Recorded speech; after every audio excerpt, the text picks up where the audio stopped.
अब तक हमने बात की कि हमें किसी फाइनाइट टाइम पीरियड में एक टाइम इंटरवल में अगर रेट्स की बात करनी हो, कंसंट्रेशन चेंज की बात करनी हो, तो हम एवरेज रेट ऑफ रिएक्शन को यूज़ में लेंगे।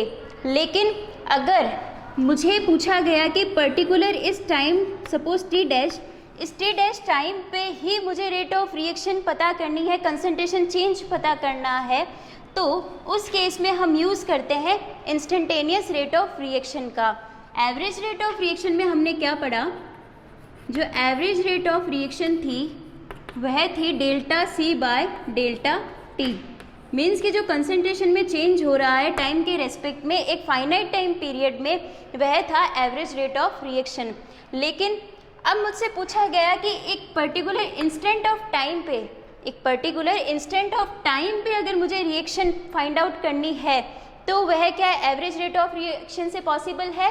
नहीं, क्योंकि यहाँ हम यूज़ करते हैं टाइम इंटरवल का, जबकि इंस्टेंटेनियस रेट ऑफ रिएक्शन में इस एक पर्टिकुलर इंस्टेंट टाइम पे यहाँ कोई इंटरवल नहीं होगा। मीन्स कि जो डेल्टा टी है उसकी वैल्यू क्या होगी, टेंड्स टू 0। मीन्स कि इंटरवल है नहीं, इसलिए उस केस में हम क्या करेंगे, तो उस केस में हम जो ये पॉइंट होता है t1 के रिस्पेक्ट में, यहाँ इस पॉइंट पे एक टेंजेंट ड्रॉ करते हैं, एक टेंजेंट ड्रॉ करते हैं जो कि थीटा एंगल बनाती है। अब इस पॉइंट पे इस लाइन का जो स्लोप होता है, जो स्लोप होता है, स्लोप को हम क्या बोलते हैं, dy बाई डी एक्स। तो यहाँ स्लोप क्या होगा, सपोज कंसंट्रेशन रिएक्टेंट इस प्रकार हम डिनोट कर रहे हैं, तो जो dy बाई डी एक्स होगा वह होगा dr by D T, time में चेंजेस और रिएक्टेंट में चेंज।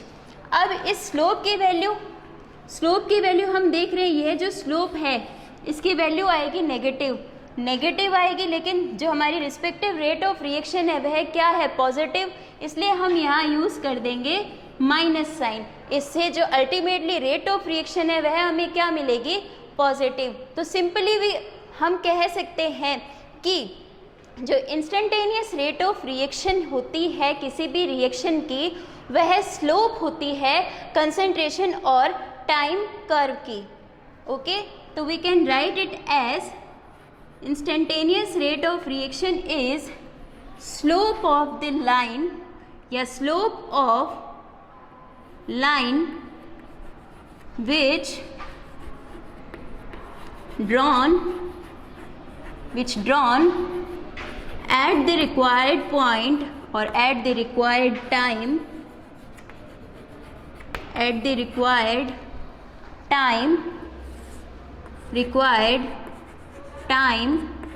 in concentration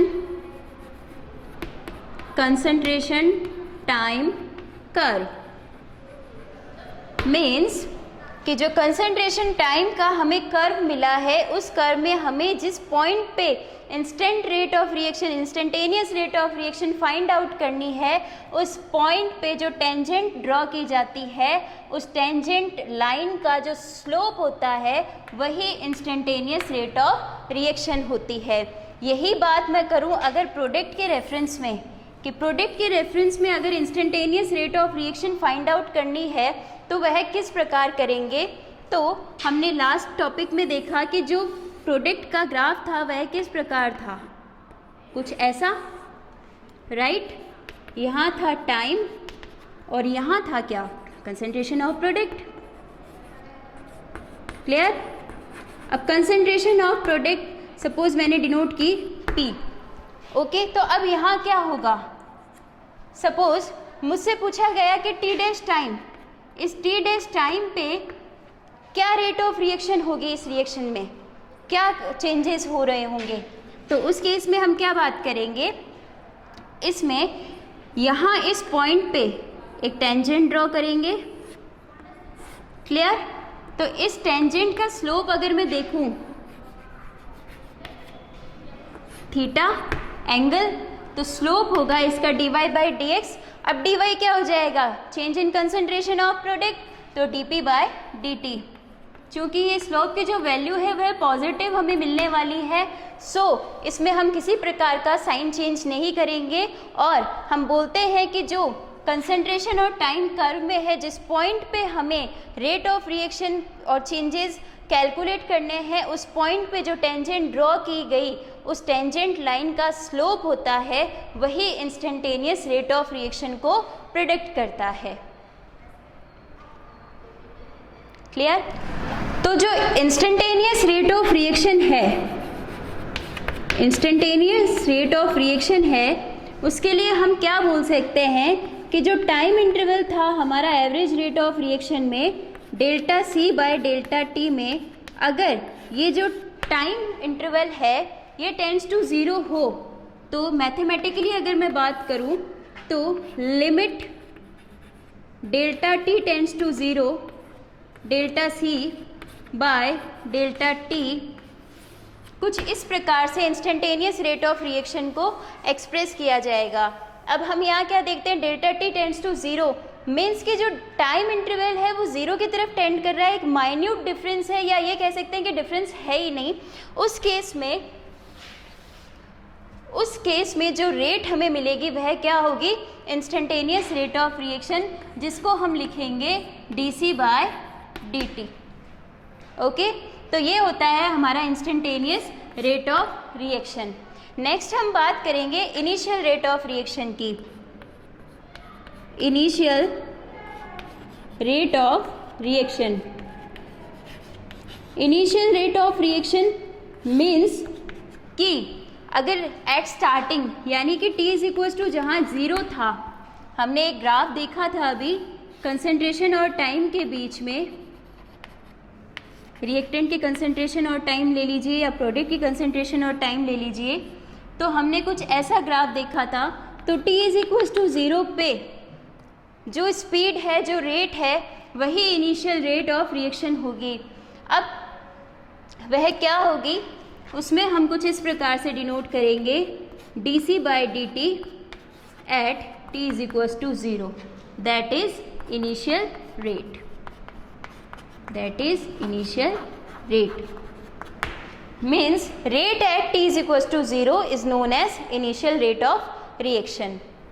स्टूडेंट्स, अब आपके दिमाग में सवाल आ रहा होगा कि अगर t is equals to 0 है, स्टार्टिंग पॉइंट ही हमने लिया है, तो उस रिएक्शन की रेट कैसे हो सकती है, उसकी स्पीड कैसे हम डिफाइन कर सकते हैं। तो इसको मैं आपको एक एग्जाम्पल के थ्रू समझाना चाहूँगी। एक एग्जाम्पल हमें दिया हुआ है कि a reactant's concentration with respect to time is given as C is equals to 5 plus 30t minus 2t square, means कि एक reactant के जो concentration है उसका टाइम के साथ किस प्रकार से रिलेशन है, वह कुछ इस इक्वेशन के फॉर्म में शो किया गया है, और हमें क्या फाइंड करना है, इनिशियल रेट। तो हम इनिशियल रेट के लिए क्या देखते हैं, जो इनिशियल रेट होता है वह क्या होता है, अभी हमने लास्ट देखा कि initial rate can be defined as D C by D T as at T is equals to zero, means कि स्टार्टिंग पॉइंट पे यानी कि t is equals to zero पे जो D C by D T की value है वही initial rate है, वही इनिशियल रेट है। तो इस वैल्यू को फाइंड आउट करके हम इनिशियल रेट बता सकते हैं कि ये हमारी इस रिएक्शन के लिए इनिशियल रेट होगी D C by D T. हम यहाँ कुछ डिफ्रेंशिएशन के फॉर्मूलाज देखते हैं इस क्वेश्चन को सॉल्व करने से पहले कि डिफ्रेंशिएशन किस प्रकार किया जाता है। Suppose D by D T है, टी के रेस्पेक्ट में मुझे किसी फंक्शन का डिफ्रेंशिएशन करना है, तो वो हम कैसे करेंगे।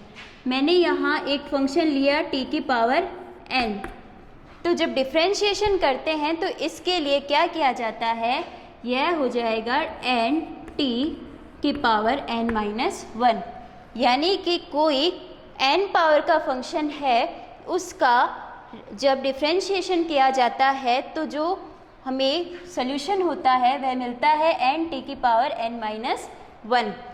अगर सेकंड सपोज मैंने कोई कांस्टेंट वैल्यू ली के यहाँ पे मैंने लिया है कोई कांस्टेंट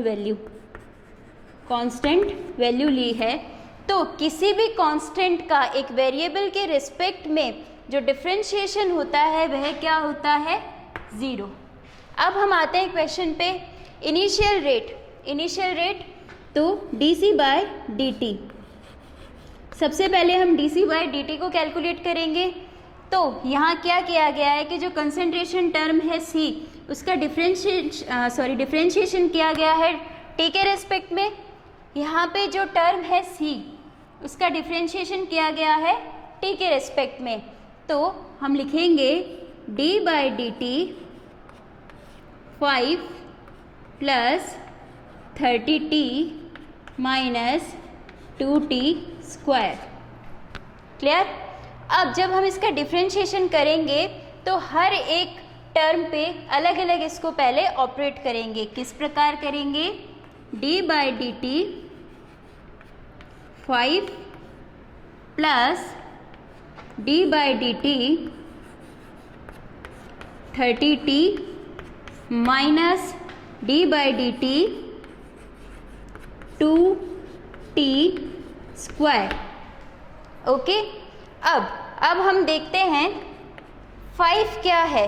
कांस्टेंट, इसके साथ कोई वेरिएबल नहीं है t के रिस्पेक्ट में, तो कांस्टेंट का क्या होगा? हमने यहाँ देखा डिफरेंशिएशन फॉर्मूला में कांस्टेंट का डिफरेंशिएशन होता है 0, तो d बाई डी टी 5 का क्या होगा? 0। 5 का डिफरेंशिएशन 0 प्लस, अब ये जो कांस्टेंट वैल्यू है 30, इसको ले आते हैं हम बाहर, और d बाई डी टी यहाँ क्या बचेगा? t। ओके, माइनस सेम हम यही करते हैं 2, जो कांस्टेंट वैल्यू है उसको हम बाहर ले आए, और d by D T T square. अब यहाँ हम फॉर्मूलाज अप्लाई कर देते हैं। 0 प्लस 30, यह वैल्यू क्या होगी? 1। क्लियर? और 2t स्क्वायर का डिफरेंशिएशन t की रिस्पेक्ट में क्या होगा? t square. यहाँ हमने क्या देखा? n पावर का, तो यहाँ मैं वैल्यू रखूँगी n इज इक्वल्स टू 2, तो dt स्क्वायर बाय dt करेंगे। जब t स्क्वायर का t के रिस्पेक्ट में हम डिफरेंशिएशन करेंगे तो वह क्या होगा? n की वैल्यू क्या है? 2, और t n minus 1 means 2 minus 1, that will be equal to 2t। Clear? तो वो 2t हम यहाँ पुट कर देते हैं, 2 ऑफ t। अब वैल्यू क्या आई? 30 माइनस 2 2 ज़ा 4, 4t। क्लियर? अब हमसे क्वेश्चन में क्या पूछा गया है? हमसे क्वेश्चन में पूछा गया है कि इनिशियल रेट इस रिएक्शन के लिए क्या होगी। तो इनिशियल रेट में हमने क्या पढ़ा कि जो dc बाई dt है at t is equals to 0, वही इनिशियल रेट है। तो इस इक्वेशन में जहाँ जहाँ t है वहाँ वहाँ हम 0 पुट कर देंगे, तो 30 माइनस 4 0 इंटू 0 0 हो जाएगा, और यह हो जाएगा 30। अब dc बाई dt क्या है? Initial rate of reaction means rate at t is equals to 0, और रेट्स को हमने लास्ट टॉपिक में पढ़ा कि रेट्स की यूनिट क्या होंगी? मोल पर लीटर पर सेकेंड। सो हम यहाँ पे मोलर पर सेकेंड यूनिट्स लगा देंगे।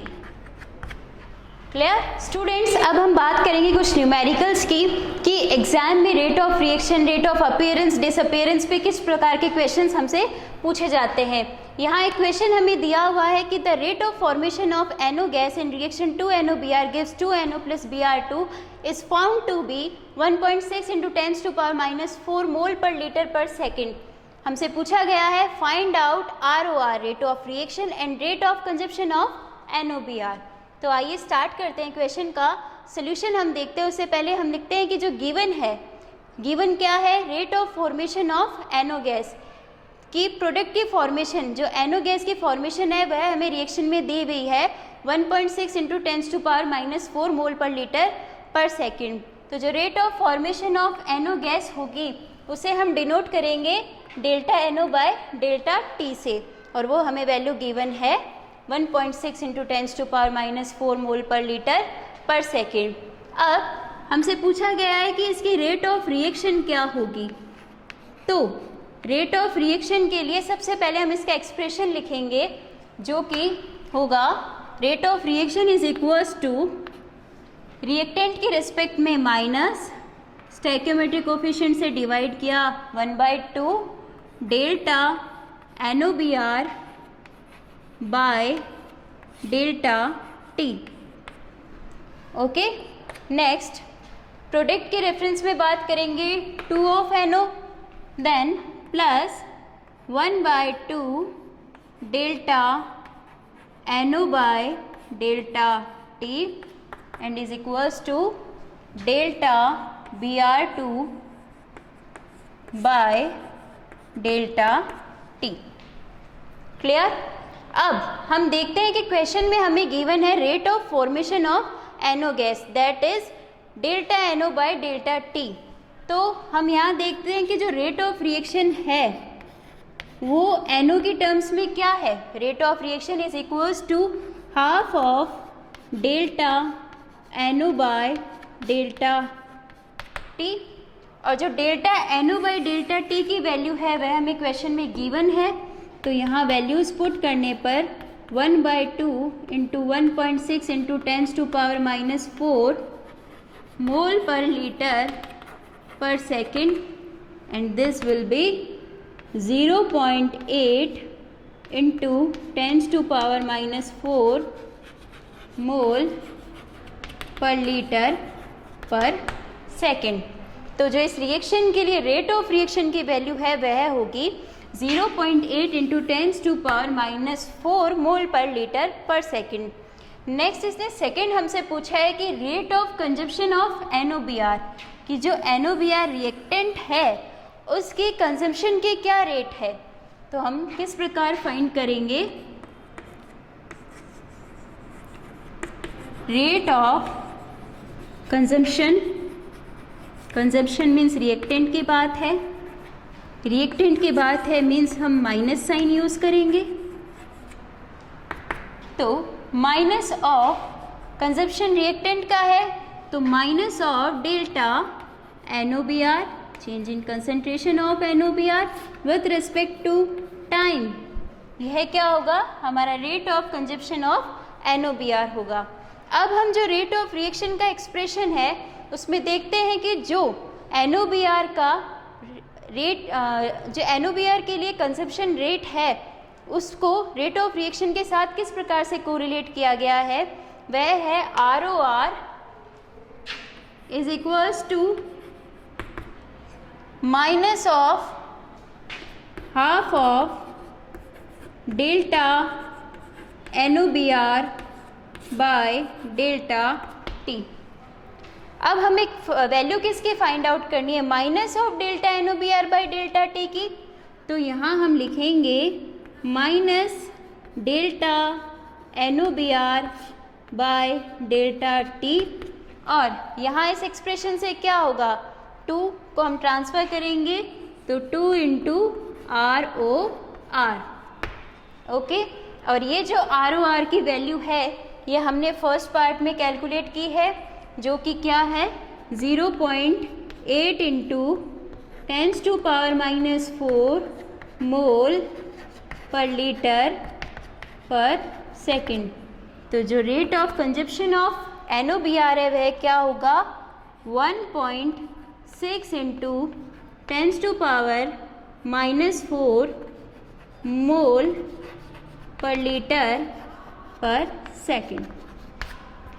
ये rate of consumption of NOBR होगा।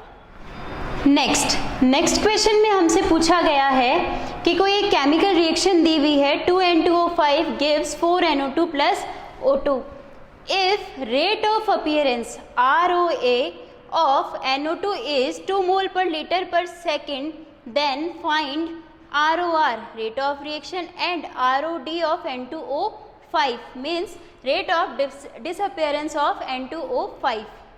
तो इसके लिए जब हम सॉल्यूशन लिखेंगे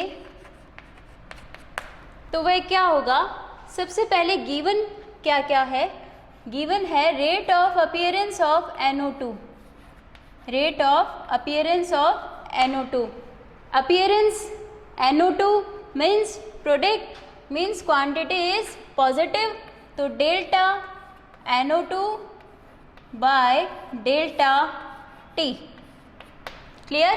जो कि गिवन है 2 मोल पर लीटर पर सेकेंड, राइट। अब इस रिएक्शन में हमसे क्या पूछा गया है, इसकी रेट ऑफ रिएक्शन और rate of disappearance of N2O5। तो अब सबसे पहले जो इक्वेशन है इसके लिए हम रेट ऑफ रिएक्शन का एक्सप्रेशन लिखेंगे। तो कैसे लिखेंगे? Rate of reaction is equals to N2O5 के रेस्पेक्ट में, रिएक्टेंट के रेस्पेक्ट में -1/2 स्टोइकियोमेट्रिक कोफिशिएंट है, then change in concentration of N2O5 by delta T is equals to 4 of NO2, then 1/4 delta NO2 by delta T and O2, and this will be delta O2 by delta T। Clear? तो इस question में अब हमें rate of reaction find out करना है, तो वो हम किस प्रकार करेंगे? Rate of reaction, okay. अब हमें दिया हुआ है rate of appearance of NO2, यानी कि delta NO2 by delta T की वैल्यू हमें क्वेश्चन में दी गई है। तो मैं लिख सकती हूँ कि जो रेट ऑफ रिएक्शन है वह क्या है? 1/4 delta NO2 by delta T के इक्वल है। इस एक्सप्रेशन में हमने लिखा है ROR is equals to 1/4 delta NO2 by delta T, और इस टर्म को मैंने लिखा कुछ इस प्रकार।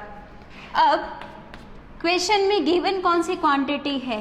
ये वाली delta NO2 by delta T की वैल्यू हमें गिवन है, तो ये वैल्यू हम पुट कर देंगे 1/4 इंटू 2 मोल पर लीटर पर सेकेंड। क्लियर? तो ये वैल्यू आएगी 2, देन हाफ मोल पर लीटर पर सेकेंड। तो ये जो रिएक्शन है इसके लिए ROR की वैल्यू क्या होगी? हाफ मोल पर लीटर पर सेकेंड। नेक्स्ट इसने हमसे पूछा है कि rate of disappearance of N2O5, means जो N2O5 है उसकी डिसअपीयरेंस की रेट क्या होगी? तो सेकेंड, ये हमारा फर्स्ट पार्ट था। Now second, rate of disappearance of N2O5। Disappearance की बात हो रही है, N2O5 रिएक्टेंट की बात हो रही है, तो हम यहाँ क्या यूज़ करते हैं? रिएक्टेंट के रेस्पेक्ट में बात है तो minus delta N2O5 by delta T। Okay, means हमें minus delta N2O5 by delta T की वैल्यूज़ फाइंड करनी है। अब हम इस एक्सप्रेशन में देखते हैं, जो रेट ऑफ रिएक्शन के लिए हमने एक्सप्रेशन लिखा उसमें हम देखते हैं कि जो रेट ऑफ रिएक्शन है वह N2O5 से किस प्रकार रिलेट कर रही है? ROR is equals to minus half of delta N2O5 by delta T। Clear? अब हम देखते हैं हमें वैल्यू किसकी फाइंड आउट करनी है? Minus delta N2O5 by delta T, तो minus delta N2O5 by delta T, और इस एक्सप्रेशन से क्या होगा? इस 2 को इधर ट्रांसफर कर देंगे, 2 into ROR। 2 into ROR means कि फर्स्ट क्वेश्चन में जो हमने रेट ऑफ रिएक्शन निकाली है हाफ मोल पर लीटर पर सेकेंड, उसकी वैल्यू हम यहाँ पुट कर देंगे 2 इंटू हाफ मोल पर लीटर पर सेकेंड, और ये वैल्यू हो जाएगी 1 मोल पर लीटर पर सेकेंड की जो rate of disappearance of N2O5 है वह क्या होगा? 1 मोल पर लीटर पर सेकेंड।